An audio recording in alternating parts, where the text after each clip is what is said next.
Morning came to Talhundereth without kindness. The party woke beneath the pale light of the mountain ridge, the sealed face of the hidden temple still watching from below. No fire had warmed their camp, no song had carried them through the night. Only cold stone, thin wind, and the memory of robed wings moving beneath the moon. Sariel rose with the grim satisfaction of a man whose paranoia had been vindicated. I would like it known that I was correct in my assessment, that we would be assaulted in our sleep. Tavin looked toward the temple entrance. We did survive. Outside, Sariel replied. a very important distinction. Rowan, already tired of the discussion and perhaps of the mountain itself, glanced down at the closed entrance. Surviving outside a dungeon does seem easier than surviving inside one. Especially, Ezian added. when the inside contains stone monsters, psychic boxes, goat bones, and furniture with opinions. They sent Tavin into the air first. His wings carried him over the ridge and down toward the hidden approach. From above, the entrance looked closed again, the mountain face seamless, except for the faint dwarven carvings and the subtle memory of a door. He saw the tracks of the two winged searchers who had emerged the night before, but no fresh patrol following after them. No second search party, no obvious alarm. He returned to the group and folded his wings. It does not look like anyone else came out. Sariel narrowed his eyes. Nothing that walks, perhaps. Tavin gave him a flat look. You are not going to let go of the null pods. No, I am not. The question became what to do next. They had 3 robes and masks now. Falfark's and the 2 taken from the winged searchers. 3 disguises. 3 lies. 3 opportunities for the party to walk into Talhundereth pretending they belonged there, which everyone agreed was a terrible idea and therefore possibly the best one available. Aluin considered magic. Perhaps she could take on the shape of one of the floating things. A null pod, a floater, a child of the stone. The debate immediately became less about strategy and more about whether anyone could convincingly communicate as a floating metal pyramid. Sign language. Aluin suggested. With tentacles? Sariel asked. Ezian nodded as if this solved something. Visual blitz. Rowan, meanwhile, objected to the obvious problem. Why am I one of the disguises? I am a dragonborn. That is precisely why you need one. I do not need to be hidden. You are large, red, armored, and carrying a flaming hammer. Rowan looked down at himself, as though only now considering the matter from an outside perspective. The final plan, if it could be called that, placed Tavin toward the front. The robed figures in a loose arrangement, Aeluin ready to use shape-changing, and Sariel somewhere behind them, providing what he described as magical support, and what others described as suspicious loitering. I will be guided by the light of Selûne. Sariel declared. If you are trying to hide, the light may be the issue. Only for those without divine backing. That does not make me feel better. They gave another secret to the Keeper and reopened the way into Talhundereth. Stone shifted. The mountain remembered the path. Once more, the party stepped beneath the weight of dwarven silence. They returned first to the rubble-choked passage and the guardians who had warned them away. The rock-bodied beings stood where they had before, dense and patient, their forms half of body and half of mountain. When approached, they watched. When questioned, they answered only as they ever had. Turn back. The party tested them carefully. Flying near them did not provoke violence. Passing close did not immediately bring a blow. But the moment someone tried to push past their purpose, to enter the way they barred, the stillness broke. The stone attacked. Rowan met it. Zarathoin's hammer came down with a force that seemed less like a strike and more like a verdict. Fire burst through the old stone. Radiance cracked through the Guardian's body. For one impossible instant, the creature held its shape. Then it shattered, its rocky form collapsing into molten fragments and smoking rubble. Everyone stared. Ezian lowered his blade slightly. Were we worried about these? Sariel did not look comforted. Do not praise it. The temple answered him. The remaining Guardian drew back and made a sound like stone, remembering a command. A deep hum passed through the rubble, then the mountain moved again. 2 more shapes rose from the rock, unfolding from the ground as if the passage itself had grown new hands. They are multiplying. Taven said. I dislike that. Ezien replied. The fight became a crush of stone, steel, and stubbornness. The Guardians rolled and slammed like living boulders. One struck Sariel hard enough to send him crashing down. Taven moved between them with furious speed, fists striking rock until his own knuckles seemed to argue with the wisdom of the plan. Aluin called moonlight into the dark. Ezien looked for openings where a blade could matter against a mountain. Rowan swung again and again, less explosive now but no less determined. Sariel rose amid the chaos, his Selûnite guardians flaring around him like pale spirits in orbit. One by one, the stone bodies cracked. The primary guardian fell, and with it the others lost whatever will had been lent to them. The rubble stilled. The passage no longer spoke. Turn back. Ezien murmured, looking at the broken stones. I suppose that was their final opinion. Beyond the Guardians, the party found a chamber unlike the martial halls and empty cells they had already seen. Its walls were covered with depictions of dwarves in prayer, noble figures, ritual scenes, stone devotion carved into stone memory. Statues stood throughout the room, so lifelike that at first they seemed the work of a master sculptor. Then they saw the woman. She stood before the carvings, beautiful and terrible, with serpents coiled in her hair and a stone stylus in her hand. She was not robed like the corrupted searchers. She was not a servant of Falfark's kind. She was something else, a scholar perhaps, or a prisoner, or a monster who had made scholarship out of waiting. You are not supposed to be here, she said. Ezien, wearing a disguise whose usefulness was already dying, tried to recover the situation. We are looking for answers about the true nature of Talhundereth. The true nature of Talhundereth? She echoed. Then study the depictions.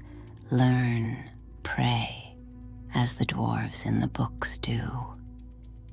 The conversation lurched between deception and honesty. Ezien tried to ask about the relationship between their organization and her, which had the unfortunate air of a man entering a criminal den and asking where criminals purchased their crime supplies. The lie failed almost before it began. So he changed tactics. He pulled back the mask and abandoned the act. We are not them. Whatever they are, whatever is on the other side of the temple, that is not us. The woman studied him. The ones who wear those robes have an affliction upon them, she said. That was nearly useful, nearly peaceful. Then she asked him to kneel. Sariel, from somewhere behind the others, murmured a quiet prayer and sent guidance forward. Ezien lowered himself carefully, seeking her wisdom, her secrets, the knowledge she had gathered in this place. For half a breath, the room held still. Then the snakes in her hair turned toward him. Her eyes burned green. Ezien moved on instinct. The kneel became a tuck, the reverence became a roll, and he threw himself aside before her gaze could fully take him. Around the room, the truth of the statues became suddenly obvious. These were not statues, they were warnings. Ah, Ezien said from the floor. That seems bad. Combat erupted, but not in the usual way. No one wanted to look at her. Every strike became a guess, every movement a negotiation with peripheral vision. Sariel stayed back and summoned a spiritual weapon into the room, a moonlit blade that did not need eyes to be faithful. Aluin, moving with the instincts of bat and elf both, used sound, space, and moonlight to mark where the Gorgon stood. Rowan fought by shadow and memory, refusing to meet her gaze even as his hammer found its mark. Taven reached into his pack and drew out the old silver goblet. The absurdity of the moment did not diminish its brilliance. Silver is reflective, he said. Taven used the goblet like a mirror, tracking the Gorgon's position in its warped reflection. Her own face flashed back at her in the polished metal, and for a moment, even she had to reckon with what she was. She resisted the curse, but the opening was enough. The fight closed around her. Rowan struck with devastating force, divine fire crashing through the chamber. Aluin's moonbeam poured down like judgment through stone, Tavin attacked by reflection and instinct. The Gorgon snakes lashed and bit, venom flashing, but the tide had turned. Then Sariel's conjured blade swept through the air. It cut cleanly. The Gorgon's head fell. For a moment, nothing moved. Then the stone creature, still bound to her command, stopped as if someone had cut its strings. Its body sagged, looked almost confused, and laid down on the ground as if life had left it. Sariel approached the severed head with elaborate caution. Do not look at it. No one wants to look at it. Tavin said. I am being clear. Using cloth, care, and the silver goblet, Sariel wrapped the head and took it. Ezian stared. You are keeping it. It may prove useful. That sentence has caused us problems before. Nearby, they found a clue that did not immediately look like one. Set into the chamber was a stone surface, part desk, part altar, part lectern, with 6 empty sockets carved into it. The holes were too regular to be damage, too deliberate to be decoration. They were waiting for something. Ezian leaned closer. Gem holes! Sariel looked at him. Please do not call them that. What would you prefer? Sacred receptacles. That is worse. The sockets were empty. The obsidian stones they carried seemed wrong for the space. Whatever had belonged there had been removed long ago, or stolen, or hidden somewhere nearby. The room itself offered more questions than answers. The carvings showed dwarves in worship or ritual arrangement. One figure held a book open while others knelt or prayed. The stone tablet the Gorgon had been marking appeared to record the locations and meanings of these images, though without a true command of Dwarvish, the party could only circle the edge of understanding. Sariel stared at the walls with visible frustration. It would be deeply useful if one of us could read the language of the temple we intentionally entered. Bogenthal's book, at least, did what none of them could. When opened in the chamber, its pages stirred and revealed a passage concerning the granite ledger. The text spoke of truths too dangerous for parchment. Parchment burned, parchment rotted, parchment traveled in careless hands. The Talhund carved their deepest vows into the mountain's memory. Aluin looked from the book to the carvings. The walls. Tavin nodded slowly. The temple is the ledger. The book is a wall. Ezian said. Sariel closed Bogenthal's book with great care. No, the wall is a book. The party searched the Gorgon's chamber for anything else that might explain her purpose. There were no easy answers. The petrified figures did not return to flesh. Aluin attempted to unravel the magic from one statue, but the stone did not soften, blink, gasp, or remember how to be alive. Whatever the Gorgon had done to them, it was not a simple spell waiting to be dismissed. With the Gorgon dead and the chamber searched, the party pressed through the door beyond. The next space felt smaller, more personal, and strangely sad. A chamber with a simple cot, signs that someone had lived or at least slept there, and a passage partially blocked by rubble. The stones were not a clean wall of collapse. There were gaps, holes, and narrow spaces winding between them, too small for most of the party, but not necessarily too small for Aluin. Aluin studied the rubble. I can scout. What form? Tavin asked. A mouse. Aluin transformed and slipped into the rubble, vanishing into the cracks between fallen stone. The rest of the party waited in the chamber, listening to the faint scrape of tiny claws and shifting grit. The rubble passage twisted and narrowed, then opened out beyond the collapse. On the other side, Aluin found treasure. Not a neat chest, not a tidy vault, a room. Dust lay thick over everything, a grey blanket nearly a foot deep. Beneath it, metal glimmered. Coins, statuettes, weapons, shapes that had not seen living hands in years, maybe centuries. The room had the stale stillness of wealth forgotten by the dead. But there was also a door, a closed door. From beyond it came the suggestion of the very thing the party did not want to deal with. Faint dusty movement, dry shifting sounds, the implication of mephits, wind, grit, and the larger corpse-like thing they had glimpsed before and wisely chosen not to fight. Aluin returned through the rubble and resumed her normal form to report. There is treasure on the other side, Everyone became more attentive. and probably the dust room nearby. Everyone became less enthusiastic. Azian looked toward the rubble. Treasure first. Dust goblins never. That is not a bad plan. Tavin said. The party began the slow work of clearing enough rubble to pass. Gaps widened, dust rose in choking little clouds. At some point, the work resembled a bucket line more than an adventure. Eventually, they forced a path through. The treasure room waited under its thick coat of dust. For a moment, even Talhundereth seemed to allow them wonder. The light caught on platinum. Gold shone beneath grey powder. Small gems glittered like frozen drops of color.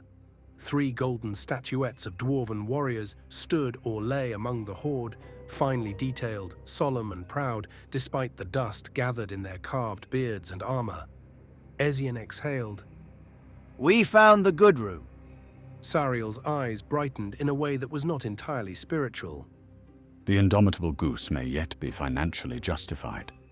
No, Tavin said immediately. We may recoup the cost. the goose remains morally unjustified. Rowan crouched and began sorting through the treasure with practical care. Count first. Debate the boat later. The count was substantial enough to briefly make everyone forget the dread. 510 platinum pieces, 1,250 gold, 12 small gems of various kinds, the golden statuettes, 2 sealed potions that no one could confidently identify, and then, among the dust and treasure, a pendant. It was dark stone, smooth and heavy, worked into a stylized mountain peak. Not crude, not ornamental in the common sense, it looked like a symbol made by someone who regarded mountains as sacred, dangerous, or both. At its center sat a small faceted gem, purple or violet in the dim light, like amethyst catching the last glow of dusk. Sariel took the pendant. Several people looked at him. What? He asked. It is a mysterious dark stone object. Ezian said. I have been very responsible with cursed items. That statement depends heavily on the word cursed. It is not necessarily cursed. Sariel said. Ezian leaned slightly away from it. It is dark, mysterious, shaped like a mountain, and found in a secret treasure room beneath a dwarven temple full of petrified bodies and speaking rocks. Sariel lowered it toward his pouch. So you admit it is relevant. I admit I do not want it near my face. Rowan looked from the pendant to the chamber around them. If it is a key, we may need it. Aluin watched the pendant disappear into Sariel's belongings with a quiet frown. Keep track of how it feels. If anything changes. Sariel nodded with great solemnity. They divided the coins with the urgency of people who knew that if they did not do it now, no one would remember later. Platinum was apportioned, gold was counted. The small gems were discussed with the seriousness of inheritance law. The golden dwarf statuettes were too fine to ignore and too awkward to divide in the moment, so they were collected as valuables to be sold later. There were 2 potions as well, old and sealed, their contents still faintly colored behind dusty glass. Aluin turned one in her hand. Can anyone identify these? Several attempts followed. They were not successful. The potions were packed away for later, joining the expanding category of objects labeled useful, suspicious, or somebody else's problem. The gems, however, did not remain ordinary treasure for long. The party returned to the stone surface they had found in the Gorgon's chamber, the desk or altar-like slab with 6 empty sockets. The sockets had seemed deliberate, the kind of absence that was not damage, but waiting. The small gems from the treasure room were tested against them. One fit, then another, then another. The moment the 6th gem settled into place, something changed. There was no thunder, no hidden door groaned open, no dwarven voice boomed from the walls. But the air eased. The pressure that had sat behind their eyes since entering Talhundereth softened. The temple's dread, which had been so constant that they had nearly mistaken it for atmosphere, withdrew by a fraction. Everyone felt it. Ezian looked around slowly. Did the room just become less awful? Aluin placed her palm near the stone. The dread lessened? Anti-anxiety gems. Ezian said. Rowan frowned. Or an offering restored. Sariel's eyes moved from the sockets to the carvings on the walls. A ward, or a rite. Something incomplete has been made less incomplete. Then we should leave them there. Aluin said. Ezian looked pained. We just counted those. Yes, Taven said. and now we are uncounting them. From there, the party returned toward the dormitory-like chambers. The air of the place had changed only slightly. Some doors that had been open were closed again, or half closed, or not quite as they remembered. It was difficult to know whether this meant someone had moved through the area, the temple reset itself in small ways, or their own memory had been worn thin by too many identical stone rooms. Sariel, meanwhile, had developed a new and profoundly unsettling marching plan. He would lead with the wrapped Gorgon head. Like a lantern, He said. No, Ezian replied immediately. it is wrapped. that does not make it a lantern. It may deter enemies. It may also kill us. If I turn around suddenly, Sariel conceded. do not look. Rowan considered him for a long moment. If you are going to carry that thing, you walk in front. Sariel nodded. That was my intention. Good, Taven said. because if you walk behind us with it, I will assume betrayal and respond appropriately. Thus arranged, they continued. The side rooms remained bleak, empty beds, stone desks. In one chamber, they found wooden boards or seats with holes that briefly inspired entirely incorrect theories. Perhaps confessionals, perhaps peepholes, perhaps ritual receptacles for gems. Then the true nature of the room became clear. Ezian stared. Is this a latrine? A pause. Sariel lowered the gem he had absolutely been considering testing. I was not going to put it in. You were thinking about it. Taven said. I was investigating. You were about to give a gemstone to a dwarven toilet. In my defense, the entire temple is symbolic. Aluin closed her eyes for one patient second. Let's not restore that ritual. They moved on. At last they opened a room that was not another cell. The chamber beyond was a kitchen. Stone counters lined the walls. A basin or sink held clear water. Dull metal utensils hung from above, swaying faintly when the door opened. And in the oven, beneath old ash and blackened stone, orange embers still glowed. Someone had used this room recently, not centuries ago, not before the fall of Talhundereth. Recently, Aluin stepped closer to the oven, studying the embers. This was tended. Ezian's hand moved toward his rapier. So someone is living here. Or passing through. Rowan said. Then they saw the backpack. It sat where an owner might have left it. Not hidden, not displayed, simply set aside. Inside they found practical things. 100 feet of silk rope, 3 daggers, a blank book, and a calligrapher's kit. Scholar's tools, traveler's tools, not the belongings of a mindless cultist. Aluin noticed the script next. Elvish, worked into or onto the pack. Familiar letters, though the name itself was not one she knew. Yenthadel. She read slowly. The others turned. There's more. She said, Penlifil, or close to it. It means honor. The word settled strangely in the kitchen. Honor. Not madness, not hunger, not the stone that remembers. Honor written in Elvish on the belongings of someone who had come into a dwarven temple and not apparently left with their pack. Do you recognize the name? Rowan asked. Aluin shook her head. The backpack was collected.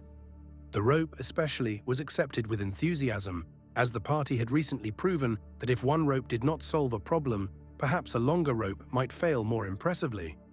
They had found wealth, tools, signs of habitation, and the name of someone unknown. But no Orsig, no shard, no final answer, only more evidence that Talhundereth was not empty. The temple had kitchens with warm embers, treasure rooms under dust, gem sockets that eased dread when restored, walls that were books, petrified victims that would not wake, guardians that spoke with borrowed commands. A scholar's abandoned pack marked with honor, and somewhere deeper still, the granite ledger waited to be read properly.